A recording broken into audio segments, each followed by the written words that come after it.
കണ്ണൂർ കരിവെള്ളൂരിൽ വനിതാ പോലീസ് ഉദ്യോഗസ്ഥയെ ഭർത്താവ് വെട്ടിക്കൊന്നു. കാസർഗോഡ് ചന്ദേര പോലീസ് സ്റ്റേഷനിലെ CPO ദിവ്യശ്രീയാണ് കൊല്ലപ്പെട്ടത്. ഭർത്താവ് രാജേഷിനായി പോലീസ് തിരച്ചിൽ നടത്തുകയാണ്. സജോ ദേവസ്യ കണ്ണൂരിൽ നൽകുന്നതിന്റെ കൂടുതൽ വിവരങ്ങൾ. സജോ, എന്താണ് സംഭവം? എപ്പോഴായിരുന്നു ഇതിന് പിന്നിലെ പ്രകോപനം? അത്തരം വിവരങ്ങളൊക്കെ നമുക്കിപ്പോൾ ലഭിക്കുന്നുണ്ടോ? പ്രജിന് ഇന്ന് വൈകിട്ട് 5:30 നാടിനെ നടുക്കി ദാരുണമായ സംഭവം കണ്ണൂർ കരിവെള്ളൂർ പാലി ഏരിയയിൽ നടന്നത്.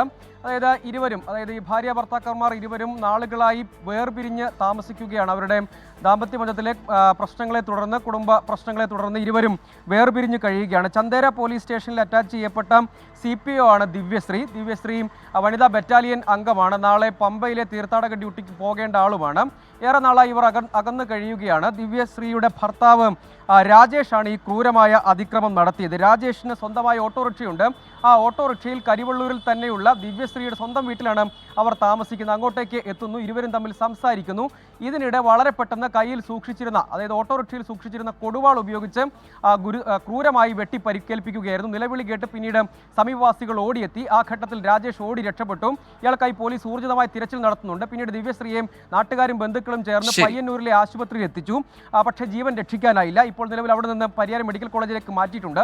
ദിവ്യശ്രീയുടെ അച്ഛൻ വാസുവിനും ഈ ആക്രമണത്തിൽ പരിക്കേറ്റിട്ടുണ്ട്. ഈ പ്രതിക്കായുള്ള തിരച്ചിൽ പോലീസ് ഊർജിതമാക്കിയിട്ടുണ്ട്. സജോ ദേവസ്യാണ് കണ്ണൂരിൽ നിന്ന് വിവരങ്ങൾ നൽകിയത്.